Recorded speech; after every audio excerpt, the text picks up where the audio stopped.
الحمد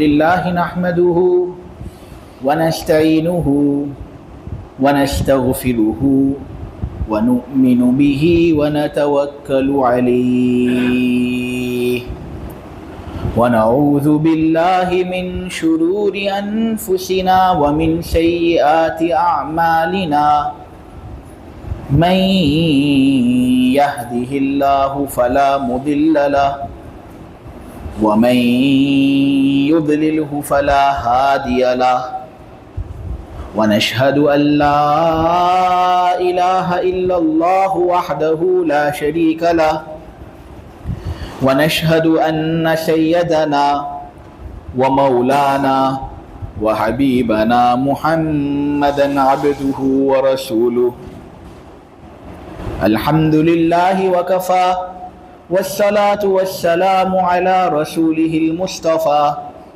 وعلى عباده الذين ارتضى ومن بهداهم اهتدى وبآثار أهل المدينة اكتفى أعوذ بالله من الشيطان الرجيم بسم الله الرحمن الرحيم سأل سائل بعذاب واقع للكافرين ليس له دافع من الله ذي المعارج تعرج الملائكة والروح إليه في يوم كان مقداره 50,000 سنة فاصبر صبرا جميلا إنهم يرونه بعيدا ونراه قريبا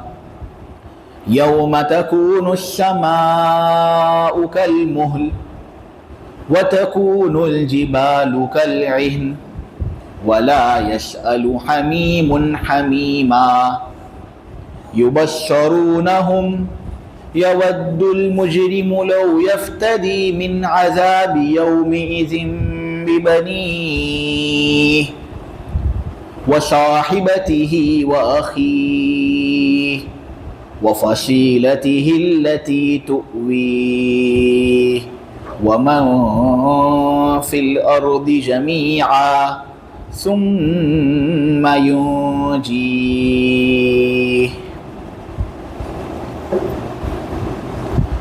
پناہ مانگتا ہوں میں اللہ کی مردود شیطان سے. شروع کرتا ہوں اللہ کے نام سے جو سب پر رحم کرنے والا ہے، بہت زیادہ رحم کرنے والا ہے. ایک مانگنے والے نے ایسا عذاب مانگ لیا جو کافروں پر واقع ہونے والا ہے، اس کو کوئی دور نہیں کر سکتا. یہ عذاب اللہ تبارک و تعالی کی طرف سے ہوگا جو تمام چرنے کے راستوں کا مالک ہے. فرشتے اور روح القدس یعنی حضرت جبریل اس کی طرف ایک ایسے دن میں چڑھ کر جائیں گے جس دن کی مقدار 50,000 سال کی ہوگی.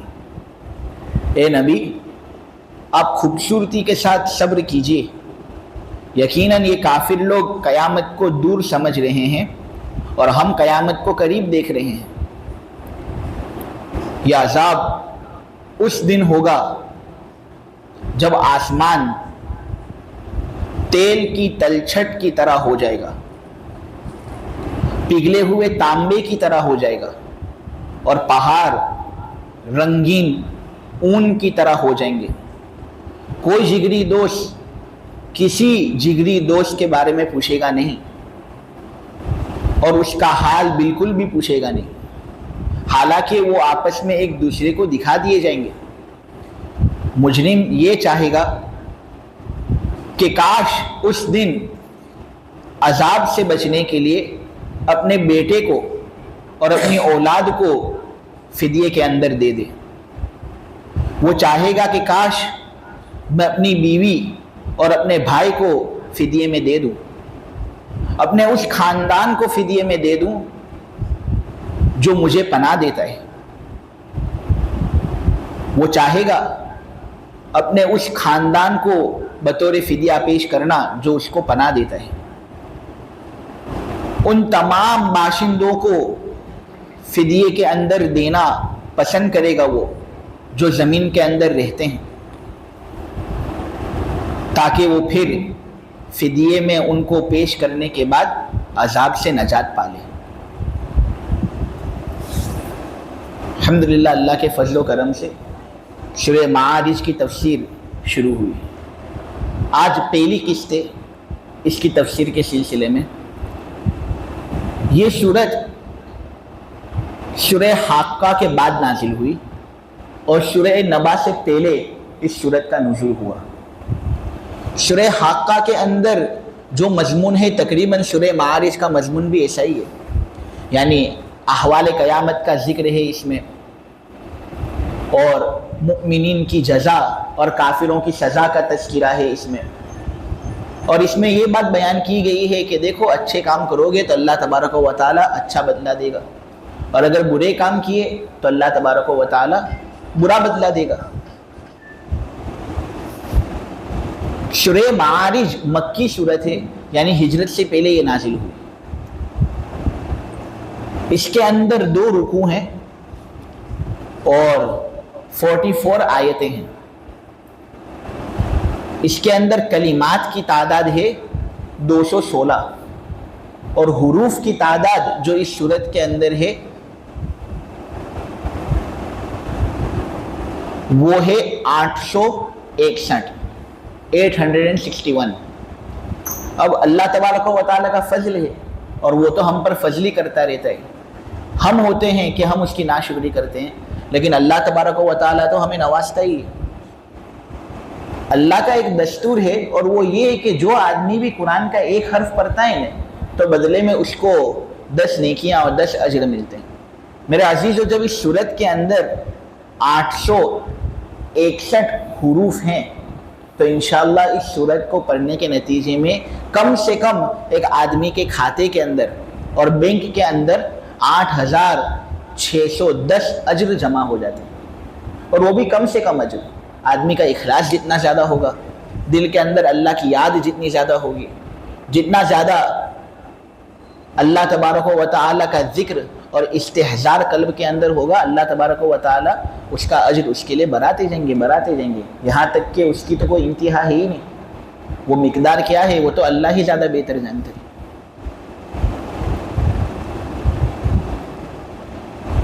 اس سورت کے شروع میں اللہ تبارک و تعالی نے یہ بات کہی ہے کہ ایک مانگنے والے نے ایک ایسا عذاب مانگ لیا جو کافروں پر واقع ہونے والا ہے۔ اس آیت کا ایک سبب نزول ہے۔ ہوا یہ کہ ایک کافر بدماش جس کا نام تھا نضر ابن الحارث، وہ نبی کریم صلی اللہ علیہ وسلم کی تکذیب کرتا تھا، نبی پاک صلی اللہ علیہ وسلم کو برا بھلا کہتا تھا، قرآن کو مانتا نہیں تھا، قیامت کے بارے میں اس کا عقیدہ صحیح نہیں تھا، دین اور شریعت کے متعلق جو بھی بات ہوتی اس سے یہ دشمنی کر لیتا تھا۔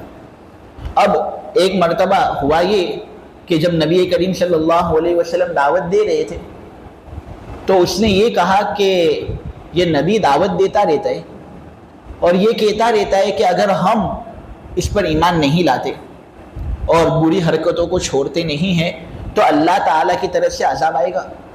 تو کیوں ایسا ہوتا نہیں کہ عذاب آ جاوے؟ عذاب کے آنے کے اندر تاخیر اور دیر کیوں ہو رہی ہے؟ اگر یہ محمد واقعی سچا ہے کہ ہم نافرمان لوگوں پر عذاب آئے گا دنیا میں یا آخرت میں، تو دیر کس بات کی؟ عذاب جلد سے جلد آ جاوے۔ پھر وہ کہتا تھا اللہم ان کان ھذا هو الحق من عندك فامطر علینا حجارة من السماء او ائتنا بعذاب علیم۔ دعا مانگتا تھا اور کہتا تھا اے اللہ اگر یہ حق ہے اور محمد کی بات بالکل سچی اور پکی ہے تو ایک کام کر، ہم چونکہ تیرا انکار کرتے ہیں اور محمد کی بات مانتے نہیں ہیں تو پتھر کی بارش ہم پر نازل فرما، اور اگر یہ محمد حق ہے تو عذاب کے ذریعے سے تو ہمیں ہلاک فرما، دردناک عذاب کے اندر ہمیں مبتلا کر دے۔ عذاب کے آنے میں تاخیر کیوں ہو رہی ہے؟ معلوم ہوا کہ میرا اس طرح فرمائش کرنے پر بھی جب اللہ عذاب دے نہیں رہا اور عذاب کے آنے کے اندر ابھی بھی تاخیر ہو رہی ہے، معلوم ہوا محمد جھوٹا ہے اور یہ قرآن بالکل جھوٹ ہے، دین اسلام کی کوئی بنیاد نہیں۔ لیکن اللہ تبارک و تعالی نے جب یہ بات اس کی جانب سے سنی تو یہ صورت نازل فرمائی کہ ایک مانگنے والے نے ایک ایسا عذاب مانگ لیا جو کافروں پر واقع ہونے والے ہیں۔ بڑی بات کرتے ہو اور بڑے دعوے ہی تمہارے کہ عذاب آ جائے گا تو ہم سہن کر لیں گے، دیکھو عذاب کا آنا پکا ہے۔ یہ بات ہماری طرف سے ایک گارنٹی سمجھ لو۔ اے نضر ابن الحارث، اے وہ لوگ جو اس کی طرح بات کرتے ہیں، عذاب کا آنا ہماری طرف سے بالکل یقینی اور طے شدہ بات ہے، مستحکم، مضبوط، صحیح، صریح بات ہے، اس کے اندر کوئی شک نہیں۔ لیکن کب آئے گا عذاب وہ تم ڈیسائیڈ نہیں کرو گے، میں ڈیسائیڈ کروں گا۔ کب عذاب کے اندر مبتلا کرنا ہے، دنیاوی عذاب ہو یا اخروی عذاب ہو، وہ ڈیوٹی میری ہے، تمہاری نہیں۔ لہٰذا تم نے اگر میری نافرمانی کی ہے تو عذاب تو تم پر آئے گا، اور محمد جو بات کہہ رہے ہیں یہ بالکل سچی ہے۔ لیکن کب آئے گا تو وہ نہ محمد کو معلوم ہے، نہ تم کو معلوم ہے، نہ کسی دوسرے آدمی کو معلوم ہے، وہ صرف اور صرف مجھے معلوم ہے۔ لہٰذا ہو سکتا ہے کہ میں دنیا کے اندر تجھے عذاب دوں اور دنیا کے اندر بیخ اور بن سے تجھے اکھاڑ کر پھینک دوں، یا یہ ہو سکتا ہے کہ دنیا کے عذاب سے اگر تو بچ جائے تو اخروی عذاب تو تیرے لیے ہے ہی، اور وہ قیامت کے دن ہوگا، اور قیامت کا دن کب برپا ہوگا اس کا علم میرے علاوہ کسی کو نہیں۔ اب یہ آیت نازل ہوئی اور ہوا یہ کہ سن ہجری 2 کے اندر غزوہ بدر ہوا، جس عجیب و غریب جنگ کے اندر یہ نضر ابن الحارث جس نے بڑے بڑے دعوے کیے تھے، جس نے یہ کہا تھا کہ اللہ کی طرف سے مجھ پر عذاب کیوں نہیں آتا، تو اللہ تبارک و تعالی کی جب لاٹھی چلتی ہے تو اس لاٹھی کے اندر آواز نہیں ہوتی، پتہ ہی نہیں چلتا کہ کب اللہ تبارک و تعالی کی طرف سے عذاب آیا اور آدمی ہلاک ہو کر رہ جائے گا۔ اب نضر ابن الحارث نے چونکہ بڑی بڑی باتیں کی تھی اور اللہ تبارک و تعالی کے ساتھ اس نے جنگ کی تھی، تو اللہ نے پھر اس کو ہلاک کیا۔ دنیا کے اندر بھی آدمی ہلاک ہوا اور آخرت کے اندر بھی آدمی ہلاکی ہلاکے۔ غزوہ بدر جب سن ہجری 2 کے اندر ہوا نے، اس جنگ کے اندر اس کو قتل کر دیا گیا۔ یہ قتل ہونا اس کے لیے عذاب نہیں ہے تو اور کیا ہے؟ چند ہی سال پہلے یہ بڑے منہ سے اور بڑی زبان سے دعوے کر رہا تھا اللہ تبارک و تعالیٰ کے عذاب کے بارے میں کہ پتھر کی بارش ہو جاوے، دردناک عذاب مجھ پر آ جاوے۔ تو اللہ تبارک و تعالیٰ نے اس کا معاملہ دنیا کے اندر ہی نمٹ لیا، اور سن ہجری 2 کے اندر جب غزوہ بدر پیش ہوا نے تو اللہ تبارک و تعالیٰ نے اس طرح اس کو قتل کر دیا۔ یہ تو دنیاوی عذاب کی بات ہے، اور آخرت کا عذاب تو آنا ہی ہے۔ جو آدمی کافر ہوگا، جس نے نبی کریم صلی اللہ علیہ وسلم کو تکلیف پہنچائی ہوگی، قیامت کے دن اس کو عذاب ملنے والا ہے۔ یہ ابتدائی آیتیں اس سلسلے میں ہی اللہ تبارک و تعالی نے وارد فرمائی ہیں۔ اور غزوہ بدر جو تھا نا، یہ بھی بہت عجیب و غریب جنگ تھی۔ اگر آدمی دیکھنے جائے تو اسباب اور وسائل کے اعتبار سے کوئی مقابلہ ہی نہ تھا۔ مشرکین اور کفار 1000، مسلمان صرف 313۔ مشرکین کی فوج میں 100 سوار، یہاں مسلمان کے پاس صرف 2 گھوڑے۔ کہاں 100 سوار اور کہاں 2 گھوڑے؟ قریش کا ہر سپاہی لوہے کے اندر غرق، ہتھیاروں سے مسلح، یہاں مسلمان نہت تھے، سب کے پاس ہتھیار بھی نہ تھے، لڑنے والے تھے فقط اپنے ہاتھوں سے۔ یہ روزانہ باری باری 10 اونٹ ذبح کر کے قریش کے پیٹوں کے اندر ان کو دھکیل دیا جاتا تھا، اور روزانہ 10 اونٹ یہ لوگ کھاتے تھے، اور یہاں مسلمان فاقے کی حالت میں کئی وقت کے بھوکے۔ لیکن اللہ تبارک و تعالیٰ کا نظام عجیب و غریب کہ یہ لوگ غالب آ گئے۔ تاریخ کے اوراق کو اگر آدمی دیکھ لینے اور ہسٹوری پر اگر اس کی نظر ہو تو یہ بات بخوبی وہ جان سکتا ہے کہ مسلمان ہمیشہ کامیاب اسی وقت ہوئے ہیں جب ان کی تعداد کم تھی۔ جیسے غزوہ بدر کے اندر ہوئے، نضر ابن الحارث نے اللہ کو چیلنج کیا تھا تو اللہ نے غزوہ بدر کے اندر اس کو شکست فاش دی، اور صحابہ نے بھی وہ حق کے وفاداری بالکل عین طریقے سے ادا کیا تھا۔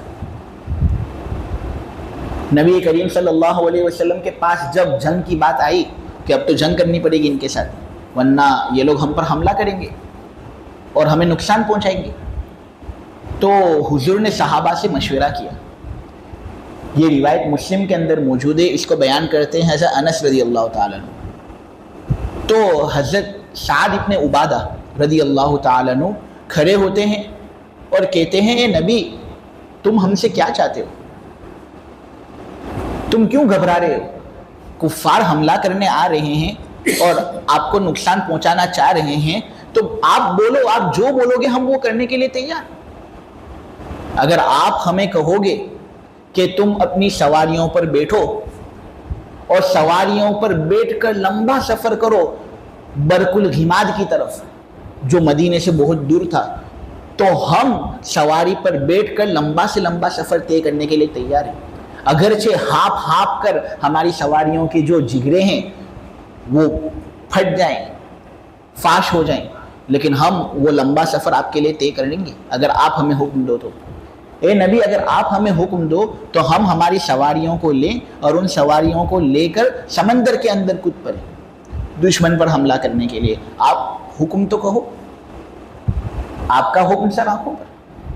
جب نبی کریم صلی اللہ علیہ وسلم نے حضرت سعد ابن عبادہ کی یہ بات سنی تو حضور بہت خوش ہوئے.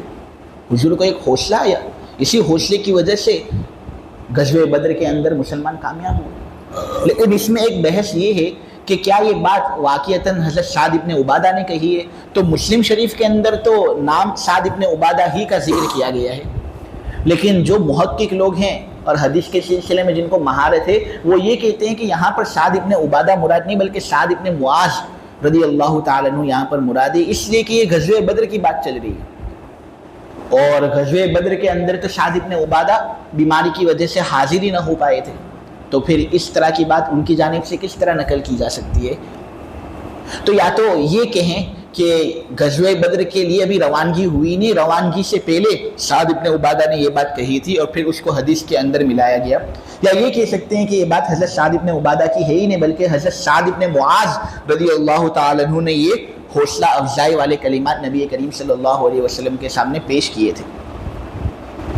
اسی طرح بخاری کے اندر حضرت عبداللہ ابن مسعود رضی اللہ تعالیٰ عنہ کی روایت ہے کہ جب نبی کریم صلی اللہ علیہ وسلم نے غزوہ بدر کی خبر لوگوں کو سنائی کہ ہمیں اب جنگ کرنی ہے کفار کے ساتھ، اگرچہ ہماری تعداد کم ہے، اسباب و وسائل اگرچہ ہمارے کم ہے اور قلت کے اندر ہم موجود ہیں، لیکن پھر بھی ہمیں جنگ کرنی ہے ورنہ یہ لوگ تو ہمیں قتل کر دیں گے.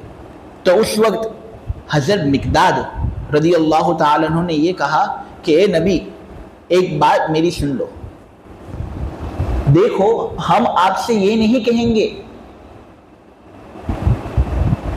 کہ ہم آپ کا ساتھ نہیں دیں گے، اور یہ بات بھی آپ سن لو کہ جس طرح بنو اسرائیل نے موسیٰ علیہ السلام سے کہہ دیا تھا نا اذهب انت وربک فقاتلا انا ہاہنا قاعدون، کہ تو جا، تیرا رب جا، تم دونوں لڑو دشمنوں سے، ہم تو یہاں پر بیٹھے رہتے ہیں، ہم تمہارا ساتھ نہیں دیں گے. تو حضرت مقداد اس واقعے کی طرف اشارہ فرماتے ہوئے کہتے ہیں کہ اے نبی ہم آپ سے یہ کہنے والے نہیں ہیں جس طرح بنو اسرائیل نے موسیٰ سے یہ بات کہی تھی اذهب انت وربک فقاتلا انا ہاہنا قاعدون، بلکہ ہم تو یہ کہتے ہیں کہ آپ جاؤ لڑو، آپ کا پروردگار بھی آپ کے ساتھ ہے اور ہم بھی آپ کے ساتھ ہیں، دائیں جانب سے لڑیں گے، بائیں جانب سے لڑیں گے، آگے سے لڑیں گے، پیچھے سے لڑیں گے، ہم آپ کا ساتھ دیں گے.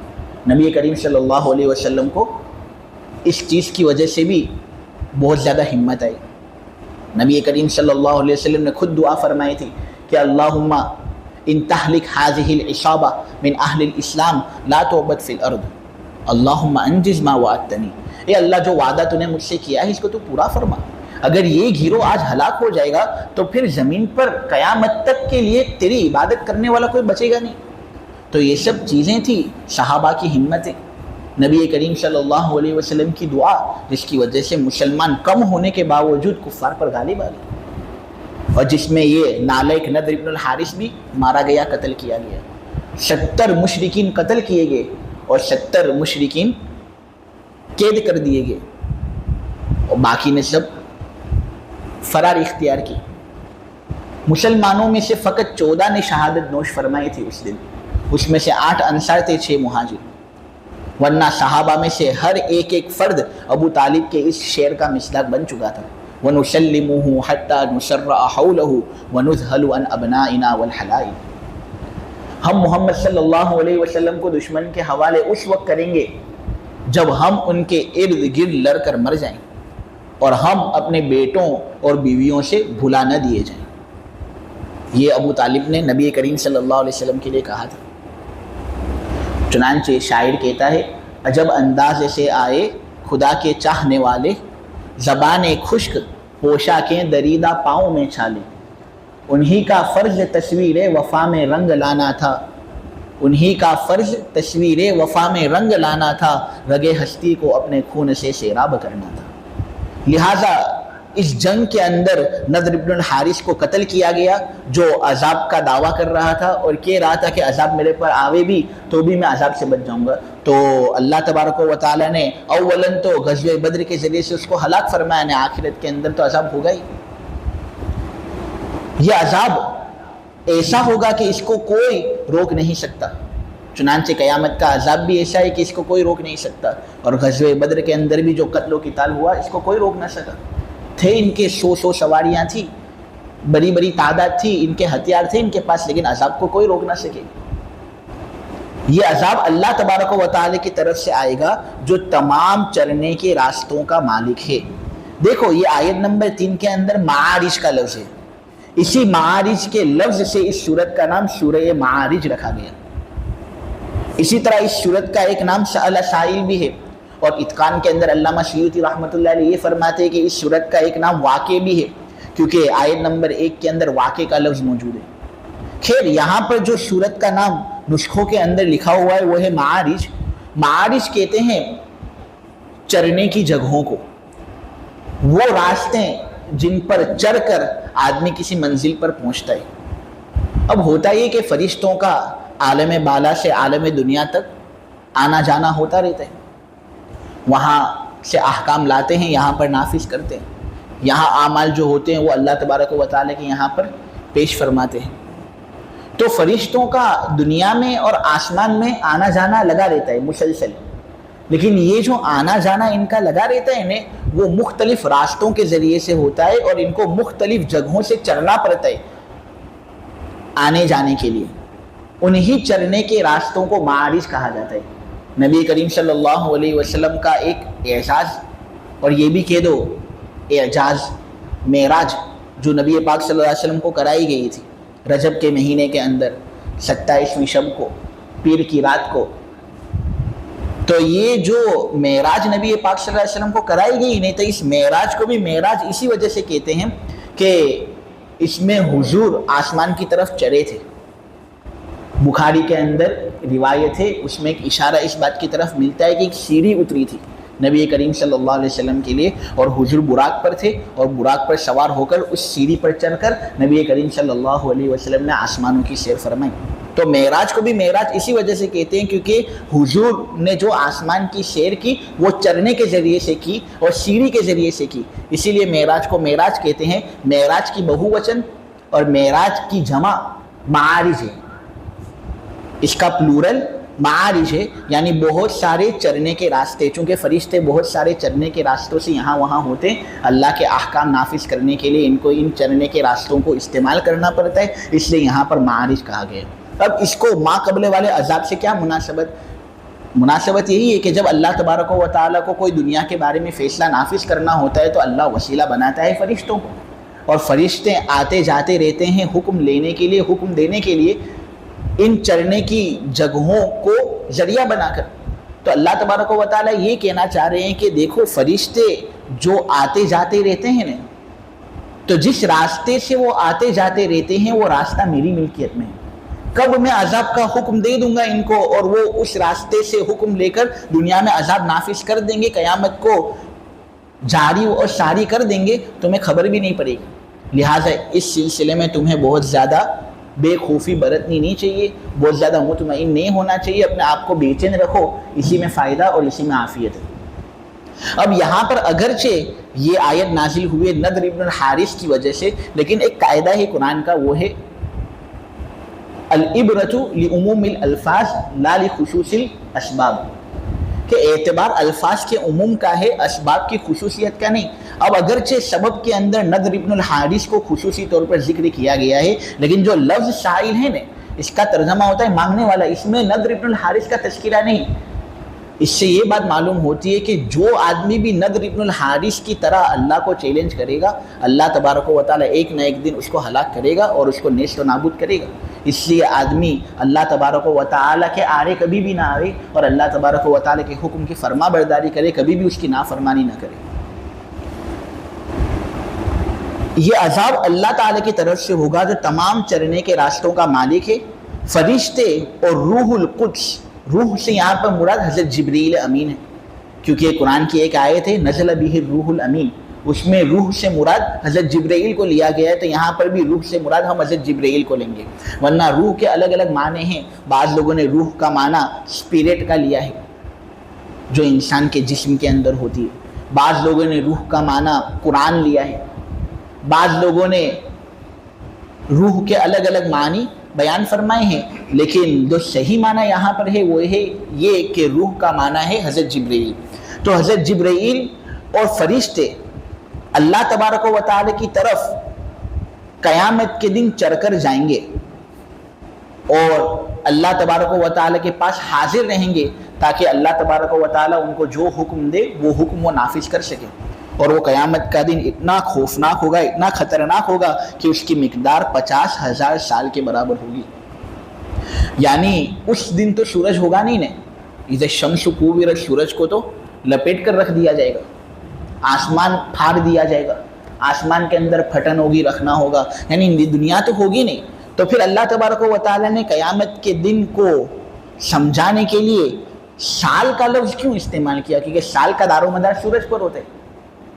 تو یہاں پر دراصل ہمارے جو 50,000 سال دنیا کے ہیں نا، اگر ہم اس کی مقدار سوچیں تو اسی مقدار کے برابر کل قیامت کا ایک دن ہوگا۔ یعنی اللہ تبارک و تعالیٰ یہ کہتے ہیں کہ قیامت کے عذاب کے بارے میں پوچھتے ہو مجھے، یہ اتنا خطرناک عذاب ہوگا کہ اس کا فقط ایک دن تمہیں اتنا بوجھل لگے گا، اتنا بھاری لگے گا جیسے کہ تمہارے دنیاوی دنوں کے 50,000 سال۔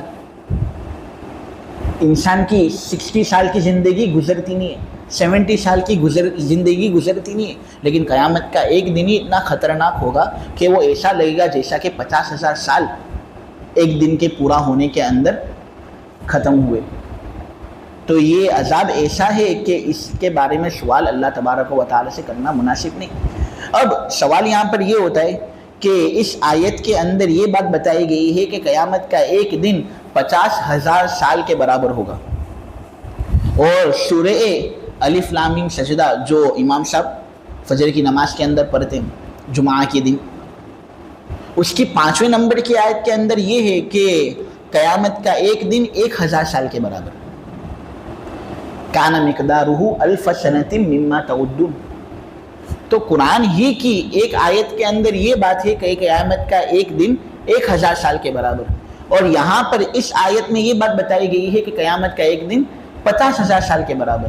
تو یہ تو کچھ سمجھ میں نہیں آتا کہ کیا قیامت کا ایک دن 1,000 سال کے برابر ہوگا یا 50,000 سال کے برابر ہوگا۔ تو اس میں کوئی چنتا کرنے کی ضرورت نہیں ہے، دونوں باتیں صحیح ہیں۔ بعض لوگ زیادہ گنہگار ہوں گے تو ان کو قیامت کا ایک دن 50,000 سال کے برابر لگے گا، نہیں کچھ لوگ ہوں گے گنہگار لیکن ان کا گناہ کا جو وزن ہے، اسی طرح ان کے گناہ کی جو مقدار ہے وہ کم ہوگی، اس لیے ان کو ایک دن 1,000 سال کے برابر لگے گا۔ تو جس طرح جتنے گناہ لوگوں نے کیے ہوں گے اس گناہ کو مد نظر رکھتے ہوئے قیامت کا دن اتنا زیادہ بوجھل لگے گا۔ چنانچہ اگر زیادہ گناہ کیے تو قیامت کا ایک دن 50,000 سال کے برابر لگے گا، اور اگر کم گناہ کیے تو قیامت کا ایک دن 1,000 سال کے برابر لگے گا۔ تو یہاں پر اللہ تبارک و تعالیٰ نے مختلف گناہوں کو اور مختلف گنہگاروں کو مد نظر رکھتے ہوئے یہ مقدار کے اندر تفاوت کو نقل کیا ہے، ارشاد فرمایا ہے۔ بعض لوگ یہ کہتے ہیں کہ محض تکثیر مراد ہے، یعنی عدد کا کوئی اعتبار نہیں ہے، یہ بات بتانی مقصود ہے کہ قیامت کا ایک دن بہت لمبا ہوگا۔ اب تمہیں اگر 1,000 سال لمبے لگتے ہوں تو یہ سمجھ لو کہ قیامت کا ایک دن 1,000 سال کے برابر ہوگا، نہ اگر تمہیں 50,000 سال بہت زیادہ لمبے لگتے ہوں تو یہ سمجھ لو کہ قیامت کا ایک دن 50,000 سال کے برابر ہوگا۔ یعنی یہاں پر مقدار کا جو تفاوت بیان کیا گیا ہے تو اس میں عدد کا کوئی اعتبار اور گنتی کا کوئی اعتبار نہیں ہے، محض یہ بات بتائی گئی کہ قیامت کا ایک دن بہت زیادہ لمبا ہوگا، لہٰذا اس دن سے آدمی کو ڈرنا چاہیے اور دل کے اندر ہمیشہ خوف آدمی کو محسوس ہوتا رہے۔ لہٰذا اے نبی، آپ خوبصورتی کے ساتھ صبر سے کام لو۔ صبر کہتے ہیں اپنے آپ کو روکنا۔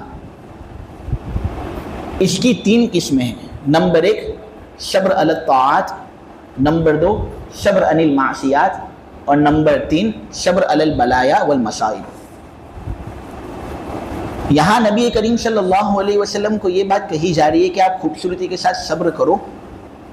یہ لوگ جو آپ کا مذاق بناتے ہیں اور یہ لوگ جو آپ کے ساتھ استہزاء والا معاملہ کیے ہوئے ہیں، ان کی طرف توجہ مت دو، اپنا کام کرتے رہو۔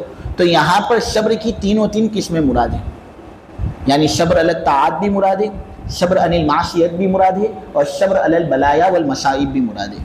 دیکھو، ایک صبر ہوتا ہے وہ جو مصیبتوں پر آدمی کرتا ہے، رشتہ دار فوت ہو جاتا ہے تو آدمی صبر کرتا ہے، انا للہ و انا الیہ راجعون، اور الاسترجاع اس کی زبان پر جاری و ساری رہتا ہے، بہت زیادہ واویلا اور شکایت نہیں کرتا۔ تو یہ ایک طرح کا صبر ہوتا ہے۔ حضور کو حکم دیا جا رہا ہے کہ ایسا صبر کرو۔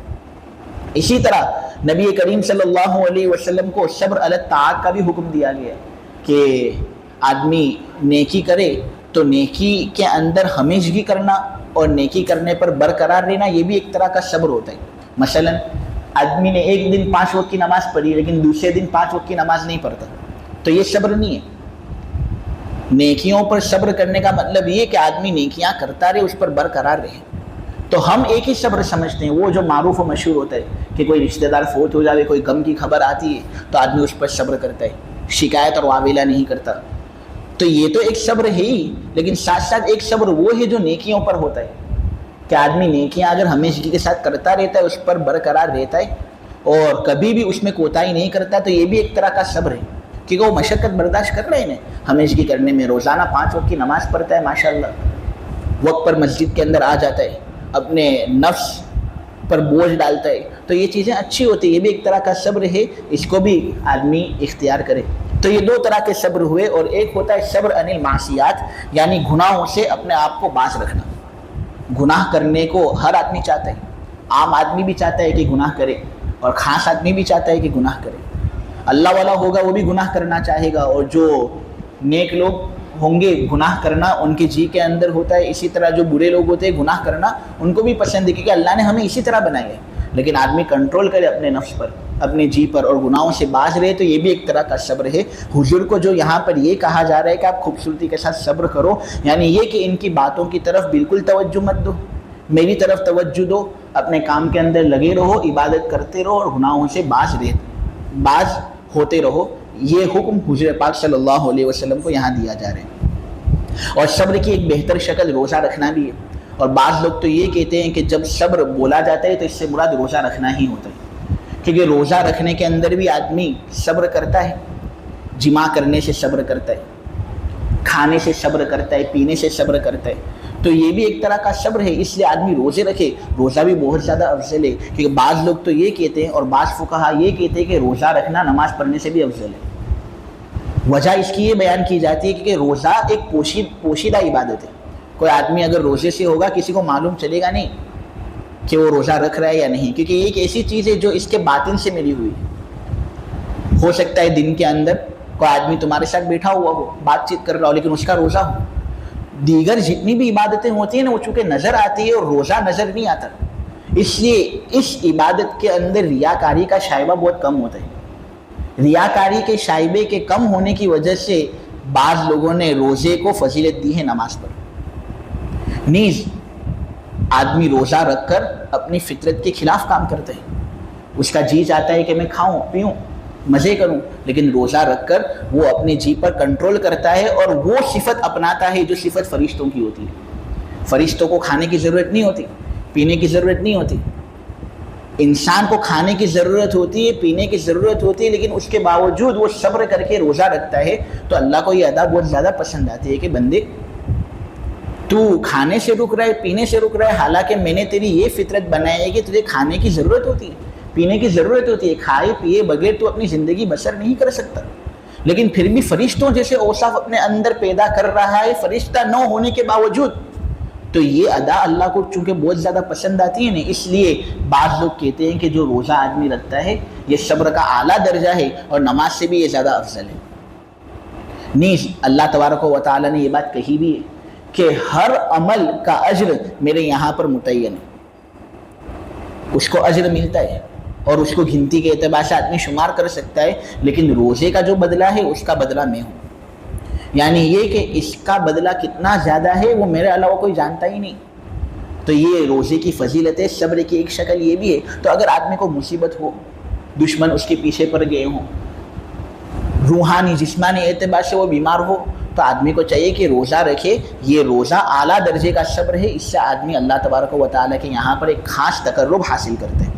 تو یہ لوگ قیامت کو دور سمجھتے ہیں، ہم اس کو قریب سمجھ رہے ہیں، ٹھیک ہے؟ تمہیں اگرچہ ایسا لگتا ہو کہ قیامت تو بہت دور ہے، ابھی تک آتی نہیں، لیکن ہم اس کو بہت قریب سمجھ رہے ہیں۔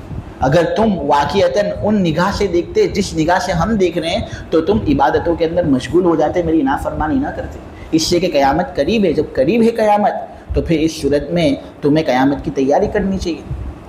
یہ ایک ایسا دن ہوگا جس دن آسمان مہل کی طرح ہو جائے گا۔ مہل کس کو کہتے ہیں؟ تو اس صورت میں مفسرین کا اختلاف ہو گیا ہے۔ بعض لوگ یہ کہتے ہیں کہ پگھلے ہوئے تانبے کو مہل کہتے ہیں۔ جب تانبے کو پگھلایا جاتا ہے تو وہ لال کلر کا ہو جاتا ہے، جب قیامت واقع ہوگی تو آسمان جو ہوگا نا وہ لال کلر کا ہو جائے گا۔ جیسے سورہ رحمان کی ایک آیت بھی اس بارے میں دلالت کرتی ہے، فَإِذَا انشَقَّتِ السَّمَاءُ فَكَانَتْ وَرْدَةً كَالدِّهَانِ۔ جب آسمان پھٹے گا کل قیامت کے دن تو وہ گلاب کے پھول کی طرح ہو جائے گا، یعنی لال اور سرخ ہو جائے گا۔ تو بعض لوگ یہ کہتے ہیں کہ منہ سے یہاں پر مراد پگھلا ہوا تانبا، یعنی ابھی تو آسمان نیلے رنگ کا نظر آتا ہے، کتنا خوبصورت لگتا ہے، آدمی جب آسمان کو دیکھتا ہے تو کبھی تھکتا نہیں۔ بعض لوگ کہتے ہیں کہ 3 چیزیں ایسی ہیں جس سے آدمی کبھی تھکتا نہیں۔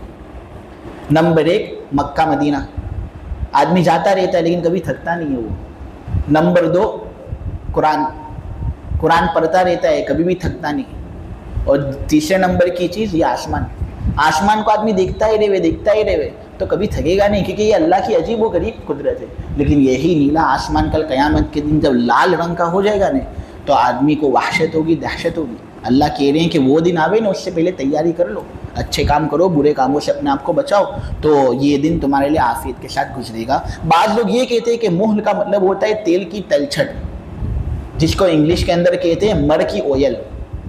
تیل جو ہوتا ہے بالکل کالا رنگ کا ہوتا ہے نا، آسمان اس دن کالے رنگ کا ہو جائے گا۔ اب یہ کہ بعض قرآن کی آیتوں کے اندر یہ ہے کہ آسمان سرخ رنگ کا ہوگا، تو بعض آیتوں کے اندر یہ ہے کہ آسمان کالے رنگ کا ہوگا، تو پہلے وہ سرخ رنگ کا ہوگا، پھر اور زیادہ پھٹے گا نہیں تو کالے رنگ کا ہو جائے گا وہ۔ تو اس صورت میں دونوں آیتوں کی تصدیق ہو جاتی ہے۔ اور پہاڑ اس دن رنگین اون کی طرح ہو جائیں گے، کیونکہ پہاڑ بھی الگ الگ کلر کے ہوتے ہیں، بعض کالے رنگ کے پہاڑ ہوتے ہیں، بعض مٹیالے رنگ کے ہوتے ہیں، بعض سفید رنگ کے ہوتے ہیں۔ تو اگر پہاڑوں کو اس طرح نیست نابود کر دیا جائے اور اللہ تبارک و تعالیٰ جب پہاڑوں کو اڑائے گا قیامت کے دن، تو ظاہر سی بات ہے کہ جس طرح بوم پھٹتا ہے، ایکسپلوڈ ہوتا ہے، تو وہ کس طرح دھماکہ چھوڑتا ہے ہواؤں کا، تو اسی طرح وہ پہاڑ جب قیامت کے دن ایکسپلوڈ ہوں گے نا تو الگ الگ رنگ کے ہوں گے، تو ایسا لگے گا کہ روئی کے گھپے اور روئی کے گھالی سے آسمان کے اندر اڑ رہے ہیں، اور جیسے پہاڑ الگ الگ رنگ کے ہوں گے، وہ جو گھالی سے جو قیامت کے دن اڑ رہے ہوں گے روئی کے گھپے، وہ بھی الگ الگ رنگ کے ہوں گے۔ اس لیے کہا گیا وَتَكُونُ الْجِبَالُ كَالْعِهْنِ۔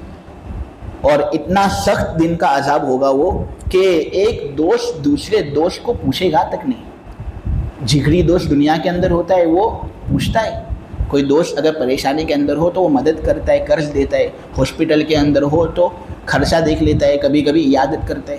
تو یہ سب کام ایک جگری دوست دوسرے جگری دوست کے لیے کرتا ہے۔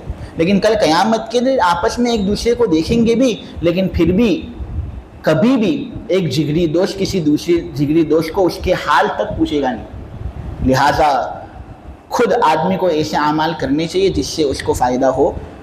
وہاں زبردست دن ہوگا کہ کوئی کسی کا نہیں ہوگا، سب لوگ نفسی نفسی کہہ رہے ہوں گے کہ میں اپنی جان بچاؤں، میں اپنی جان بچاؤں۔ لہٰذا آدمی کو چاہیے کہ کچھ کام کر لے، دنیا میں مختصر کام کرے گا لیکن اس کا بدلہ انشاءاللہ آخرت میں اس کو ملے گا۔ یہ جو قیامت کا تذکرہ ہوا اور یہ بات جو بتائی گئی نے کہ قیامت کی مقدار 50,000 سال کے برابر ہوگی، امام حسن بصری رحمۃ اللہ علیہ یہ بات کہتے ہیں کہ ابتدا اس کی ہوگی نفخ اولا سے، جب میکائیل علیہ السلام سور کے اندر ایک مرتبہ پھونک ماریں گے تو اس سے اس کی ابتدا ہوگی اور انتہا ہوگی جنت اور جہنم کے دخول پر۔ لہٰذا یہ درمیان کا جو فاصلہ ہوگا نا وہ 50,000 سال کے برابر ہوگا۔ اللہ تبارک و تعالی ہماری حفاظت کرے۔ نیک لوگ جو ہوں گے نا ان کو قیامت کی جو سختیاں ہوں گی محسوس نہیں ہوں گی، وہ جھٹ سے قیامت سے فارغ ہو جائیں گے اور جنت کے اندر اپنا ٹھکانہ پا لیں گے۔ سبحانک اللہم بحمدک وتبارک اسمک وتعالی جدک ولا الہ غیرک، لا الہ الا اللہ الاحد الصمد الذی لم یلد ولم یولد ولم یکن لہ کفوا احد۔ یا رب صلی وسلم دائما ابدا علی حبیبک خیر الخلق کلہم۔ اے اللہ ہمارے گناہوں کو معاف فرما، مولا ہماری خطاؤں سے درگزر فرما۔ یہ جو تفسیر ہوئی ہے مولا اس تفسیر کو قبول فرما، جو غلطیاں ہوئی ہیں تمام غلطیوں کو معاف فرما، جو خطائیں ہم سے ہوئی ہے ہماری خطاؤں کو بھی معاف فرما۔ مولا کریم قرآن انوارات سے ہمارے دلوں کو منور فرما دے، قرآنی مضامین سے اے اللہ تو ہمارے قلوب اور اذہان کو منور فرما دے۔ اے اللہ جو لوگ بھی حاضر ہیں ان کی ہر جائز تمنا اور مرادوں کو اے اللہ پورا فرما۔ مولا کریم ایصال ثواب کے طور پر یہ اللہ یہ قرآن مرحومین کو پہنچا دے، اور یہ تفسیر جو ہوئی ہے اس کا ثواب اہل غزہ اور اہل مظلوم اور جتنے بھی لوگ ہیں دنیا میں سب کو اس کا ثواب پہنچا دے۔ مولا کریم اس تفسیر کو قبول فرما۔ وصلی اللہ تعالی علی خیر خلقہ محمد وعلی آلہ وصحبہ اجمعین برحمتک یا ارحم الراحمین۔